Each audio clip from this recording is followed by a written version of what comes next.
Hello and welcome back to the Dylan's DCC workbench. Today we are going to start the very first episode of a segment that I am choosing to call Turning Junk into Fun. Why do I call it Turning Junk into Fun? Well, because, I'm going to bring it into shot now, we are dealing with a few of these. If you are not familiar with what this is, this is a Bachmann 060. It is lettered for Pennsylvania Railroad, which it will be staying as, although it will be getting a new number. In fact, the new number for this one's on the cab. It's going to be 7071. The reason for that is that this is the USRA 060, and Pennsylvania Railroad called these, I believe it's B28S, uppercase B, a hyphen, 28, lowercase s. I'm looking over at my laptop, and yes, that's correct.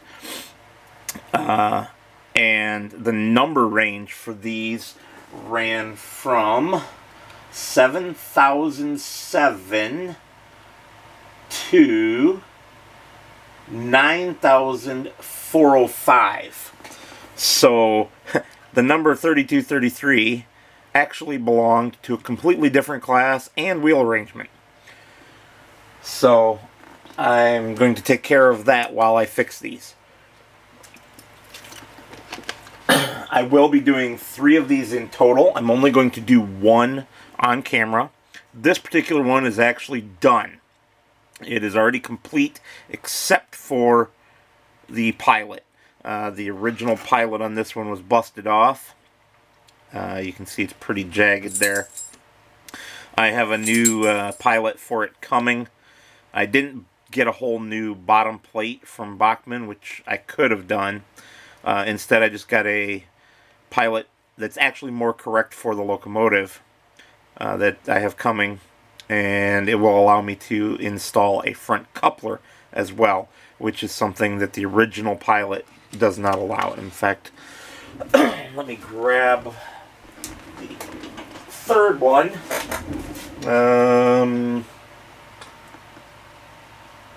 Interesting. I seem to... Oh, nope, I lied. I'm sorry, not the third one. The second one, the one that we're going to be working on today. This still has its pilot. And the plastic dummy coupler that was inside of here has been busted off. Now, the one that we've already completed back here and this one are both the older style with this motor. It's not the newer one with the can motor. The third unit that we will work on, well, that I will work on off camera, does have the newer can motor to it. Unfortunately, converting these to the can motor requires just too much frame milling, so I'm not going to do it. I already started this unit before I decided to make this video series, so it already has this wired. Now, if you're not familiar with what that is, let me grab one of the other ones. These are the Soundtrax DBX 9000 wiring harness. These are a great wiring harness. Their only flaw is the same flaw that almost every really fine wired wiring harness has. The plug here, if you don't distribute the pressure equally across all 9 wires, some of them could rip out. In fact, on the locomotive that I completed, 2 of the wires ripped out. Thankfully, I know how to put them back in. So, great wiring harness, works really good as long as you take care of it properly. These locomotives, once they're assembled, should only ever have to come apart for maintenance. They will be kept, the tender connected all the time in the box. The other thing to know about these is that they're not for me. I don't model the Pennsylvania Railroad. However, my daughter and her boyfriend both do. And these actually already belong to my daughter. They were just so beat up in such rough shape. They have had DCC in them already. Let me bring in the tender. This is the bottom piece of the tender, the frame. You can see here that power pickups have been added to the trucks. Originally, the wires were not soldered. I literally just did that before starting this video. They were underneath the screws instead. Don't do that. If you're going to do this little trick, which if you're not familiar with what that is, let me grab one here from off camera. That is a Katy coupler spring, the old-fashioned style. And you can take one of these and bend these little spring arms on them out to the side in both directions, and they become wheel wipers. You can, I think, see that? Yes, it looks that way. They will become wheel wipers, and then the hole that's conveniently already in the middle can be used to put a screw through to mount it to whatever you're mounting it to. I did not do this to this truck. My daughter's boyfriend did, actually. He really likes this method. I don't know why he put the wires in the screws. Just put a little solder on the end. That one's a big glob because it's just... Don't ask. It's a solid joint. It's not a cold solder joint. You don't want those. If you're not familiar with what those are, it's where you don't have enough flux to keep the material properly cleaned, and or you don't have enough heat to make a proper joint. And so the solder joint will be a cold solder joint, and you can sometimes even just with your finger brush against it and it'll break apart. You don't want that. So don't do it. So that is that, which already thankfully has our red and black power wires. And you've already seen this. It's all wired up. The remaining two wires here that are in front of the Kapton tape are to go to our LED. And then the tender shell. Now, hold on. Before I show you the Pensy shell, I have a scrap shell from the Smoky Mountain Express. Now this, I don't know how well the camera's going to pick this up, but I'm going to take my tweezer tip. Look at that. It goes down inside of it. And down inside of here, there's a hole as well. And you might... No, camera's not picking it up. I was going to say you might be able to see. Well, here. Take my spool of solder. And we will grab ourselves a little solder. Poke the solder through that hole. And you can see it comes out the light. These lights are normally solid. They're just a dummy. They aren't operational. I practiced on this tender shell because this is junk. I don't have anything else to go with it. It was actually a donor for the base to one of these two. I don't remember which one. Because they didn't have. So all modifications that I am making to the two good tenders, I'm testing on this first. Including drilling that out. In fact, this on the slope back tender here, that's what it normally looks like. It's just a solid hunk of plastic. There's no light in there. And not very fun. So, this is the shell for this one. And you can see the wire dangling here. I already have the LED in it. A nice little trick I'm going to teach you guys is you take your wires, in this case red is positive, black is negative, and you take one of these. This particular one is a CR2032. You can also use the thinner CR3025, right? No, 2025, sorry. It's a little scratched up on the top.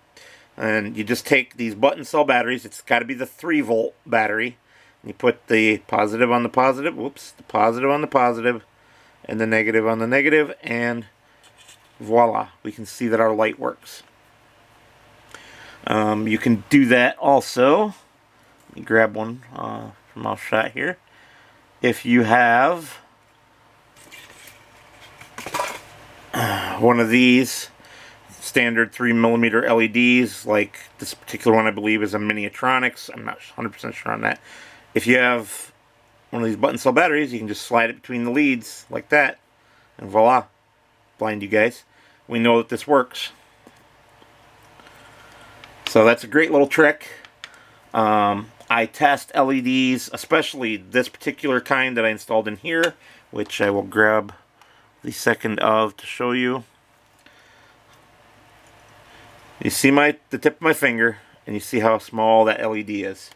If I grab a hobby knife here, standard number 11 blade, and look at, compared to the tip of that blade, how small that LED is. Sorry, it's not focusing great. Maybe if I bring it closer with more... No, it's not going to focus on that LED because it's too small. So that is how small that LED is. These are very prone to breaking their leads off, so I test them before and after installation. This one has already been tested, and here's our shell. If we look inside of our shell, up here, there is a recess, and inside of that recess going to the headlight is basically a fiber optic tube, light lens, whatever you wish to call it. And so that goes into there, and we're just going to use some canopy glue to glue this LED into that position down there now in that recess. And the reason to use canopy glue is that if you do ever have a bad LED, canopy glue is water soluble and also pretty easy to just pull out with a pair of tweezers. What I'm doing right now is actually changing. The LED runs parallel to the wires normally, so I just take it and I gently prise it over until it faces straight out from the tip of the wires, so it's perpendicular to the wire as it stands. Now, when I first installed this particular LED, I was using little tiny pieces. I think you can see there's one right there, there's another one right there, there's another one right there of your standard heat shrink to hold the wires and keep them together. I have since, with these Microlitz 0402 LEDs, started twisting the wires. And if it's a paired set of LEDs like class lights or ditch lights, I twist the wires from both together. Obviously the tips might need to spread out a little bit, so I don't start right at the LED. But once I get that far enough down, I can spin. And as I spin, that'll continue to twist the wire. I also gently pull it through these fingers with the ones doing the spinning to keep advancing the wire and getting the spin going. And because this does have a chance, I've had it happen twice now on about, I don't know, 50 or 60 installs, so it's not real frequent, but I have had it where this does break a wire inside the installation or bust it off the LED somehow. So I always do my spins and then my little battery trick, if I can spread the bared ends of these wires out far enough. So we put our battery on there and voila, we have a working LED again, or still. So now that is ready and is going to be the first thing that we do in terms of the locomotive. I'm taking Zap canopy glue, great stuff, and I am just putting some down into that recess. So if I turn that to face the camera, you can see the white down there. And now all I do is take our LED and I make sure, I'm glad I double checked, I make sure that it is perpendicular to the wire so that when it dries it is facing upwards in the locomotive, or in the case of the tender, towards the rear. So I will stick that right in there, and then I have to find a way to brace the other end of the wire. With these I just push it into the back of the shell. Now you will notice that there's been a hole cut. This was from the way the previous install was done. Not a fan of that. You'll see how it gets done on these. with my method. There's no damage to this part of the locomotive where it's essentially a detail part, because that is the firebox detail on the bulkhead inside the locomotive. But there we go. She is pushed into there, and we're going to set this aside now and let the canopy glue dry. And then we'll test it again, and hopefully everything works correctly and the headlight lights up.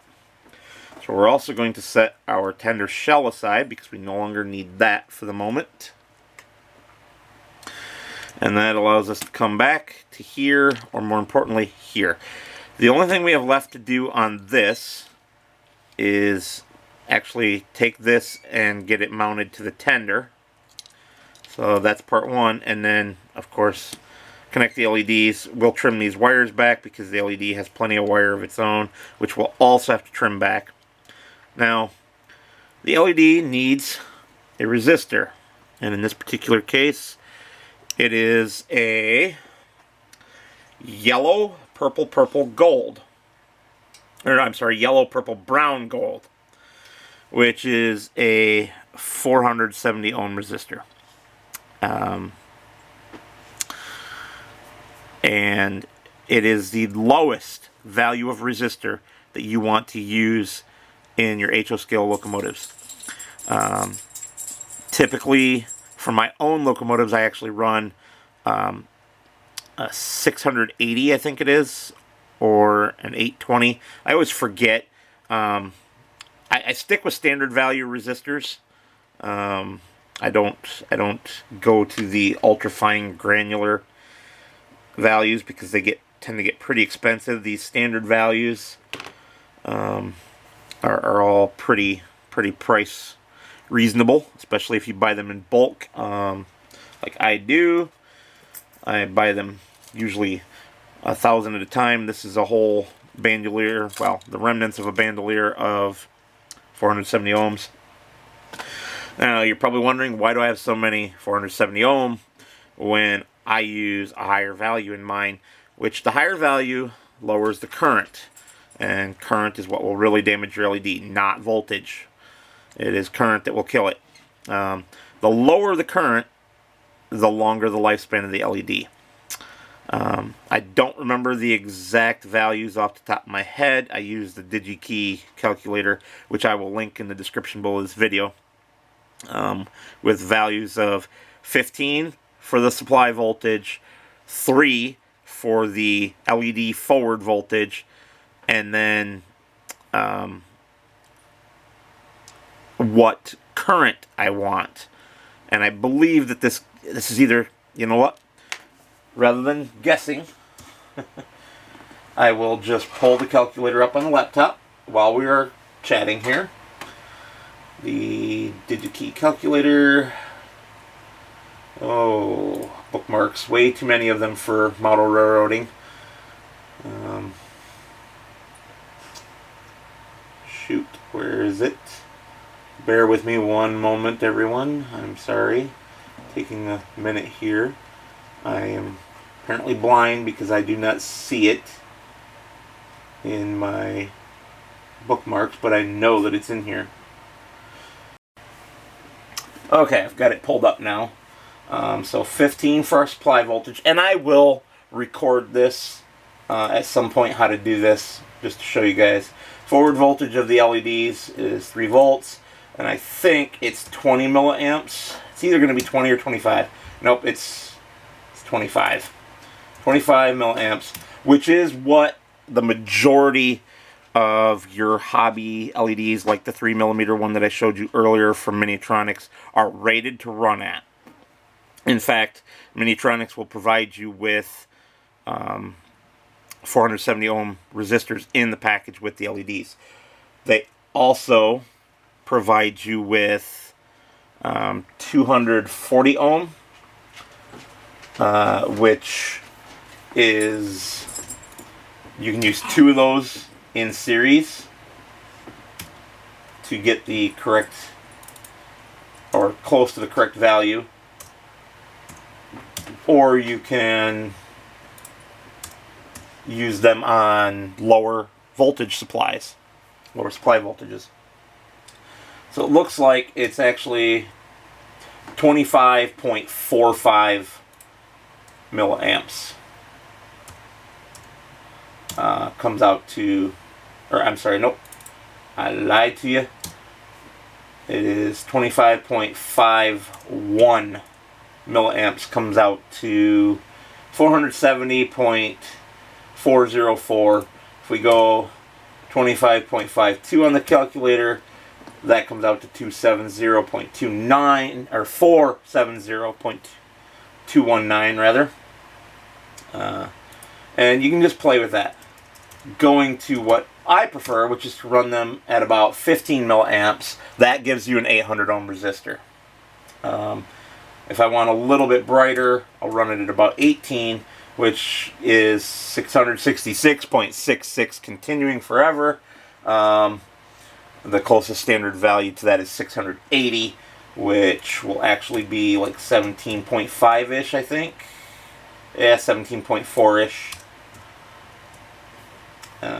And that's all I do. I just play with this calculator and figure out what standard value resistor is going to be provide close to the current that I want. It doesn't have to be exactly. Anyway, that was a total tangent. Back to the story at hand. The resistors for the LEDs will all be in the tenders.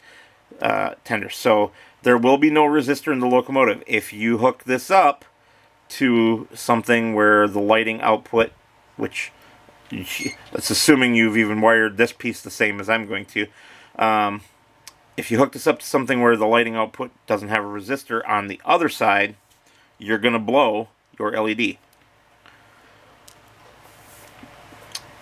Alright, so what are we putting in these? They are getting ESU Lokesound Selects. The Selects are outdated, and I picked some up cheap somewhere, and the one that I put in the locomotive that is finished was just a bare wires for direct hardwired installation. The one that we're going to put into this one, because they're the only two that I have, is a 21 pin. So it's part number 73900, Lokesound Select 21 pin, ready for programming, which yes, I have a Loke programmer. So that means we are going to need a 21 pin motherboard in this one, which that's no big deal. There's our decoder. Shove everything back in the box because we just don't care. I don't need the instructions. Almost all of the installs that I do these days are ESU. I am an ESU dealer, so I get my dealer discount on them, and they're also my favorite decoder. They're what I use in my own things. Of course, I use V5s these days. So, 21 pin motherboard. I do, whenever I strip a locomotive for an install, if I'm going to install something completely different, I do keep the motherboard. Now, unfortunately, this one is missing its plugs, which this one is motor, that one is speaker, apparently. Yeah, so it's missing some of its plugs. These are the track wires back here. And then this one is motor, that one is speaker. And I have no idea what each of these ones goes to. I'm going to guess that the one with two red wires in it is your common positive, and that these two are function outputs of some kind. But there's a beautiful tool called a multimeter, which I will use off camera to test this and find out what needs to be wired where. Now, the trick is going to be fitting this in here. So if I just plunk it down here, it doesn't work, because this plastic post in the middle actually has a hole in it where a screw gets put through from the bottom to screw to a pillar inside the tender shell. So we can't block that. Now, I could put it in here sideways, or I could do something a little different, and I could mount it inside the shell on the side. None of these seem to actually work. If I try it this way, I cannot get it deep enough that this stud on the inside, right where the notch is in the board, will go onto the frame where it's supposed to. So another option that I could do, and something that I'm seriously considering, except for all the components on the reverse side, if those were not there, I would definitely do this. And that would be to just buzz the board in half with a Dremel tool. So we've discovered that this board won't work. It is possible that I will find that none of the boards that I have will fit my current need, and then I'll have to order the ESU board that I already know will fit. I just don't have any at the moment. Now, how do I know that the ESU board will fit? Because ESU has a couple of different options for 21-pin boards, and one of them, if you see the decoder fits in here. Let me try that again with a tool holding it. The decoder fits in here sideways. And that motherboard is actually shorter. One of them, if it's still available anyway, is actually shorter than the decoder. And the one that isn't shorter is still, you see there's a lot of space in here. It still should fit in this amount of space, I believe. And then we're going to have a speaker back here. This one in the background that we've already finished already had a speaker in it that I could not remove. It had been, I think, plastic welded to the tender frame, which this tender back here did not have its weight. You can see that this one definitely has both weights. This one back here did not. I didn't remember whether this one did or not, so what I did is I made 2 weights. This is a stack of 6 pennies.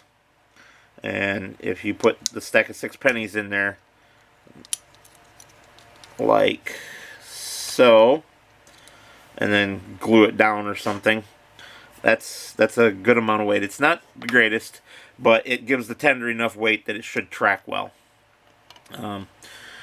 There is another car, a freight car, a maintenance way car actually, for the Pensy, that also belongs to my daughter, that I was doing some repairs on, and I popped the roof off and put 2 stacks of pennies inside of it, as close to the trucks as I could. I couldn't put them directly on top of the trucks because the screws actually stick up inside the body, and they have to stick up inside the body just because I can't take the tips off of them. I could find shorter screws, but why bother? Just, they're right here. You know, that's close enough to the truck, especially since they're balanced. This car isn't finished. As you can see, this end was destroyed. Don't even remember where we found this car, but we either paid like $1 for it or got it for free with a bunch of other stuff that we bought or something. It had a door put in this end. It's a reefer. You can't put a door that doesn't completely close. It was like a person door, but it was more like a gate on the bottom half and then open on the top. You can't put that in a reefer and still have it be a reefer. And if you look, so it says maintenance away, 018 for the road number, but then it says ice storage. This, they're still using it for ice, people. You can't put a giant hole in it like that. So it needs a new end or some kind of repair done to this end. I am probably not going to do that. I am probably, in fact, you might be able to see, no, you're not going to be able to. The lighting's just not right. I need to get a light for straight above my work surface here. It looks like I have good lighting, but it's actually behind me. So you can see my shadow of my hands. Even though my hands aren't in the shot, the shadow is. I don't have a light directly above the workbench area right now. I need to do something about that in the very near future. But I have done as much as I care to do on this car, at least for the foreseeable future. So I'm probably just going to give it to my daughter and let her and her boyfriend work on it, since, you know, they are modelers as well. The way I would do it is I would just get one of these ends. You can get a detail part of the same style. Here's a the other end so you can see. I forget what this is called, what type of end this is, but just get another end and just cut this one completely off of the roof and replace it all the way down. That's what I would do. But it does have some unique corners at the bottom and stuff, so I don't know. I'll let them figure that out. Not my problem. At least not today. I might end up doing it in the future if they don't. But there we go. That is, I think, where I'm going to end it for today. I'm getting kind of tired. My voice is giving out on me. It is 10:15 at night, so it's getting pretty late. I don't want to start working on this any further tonight and damaging it, so stick around and watch the channel. You know, do that whole subscribe thing and all that, which you won't hear me say that very often because I hate it myself. But yeah, do all those wonderful things, and I'll see you guys for part 2. Hopefully we find a motherboard for this that works. Thank you all for watching, and I will see you on the next one.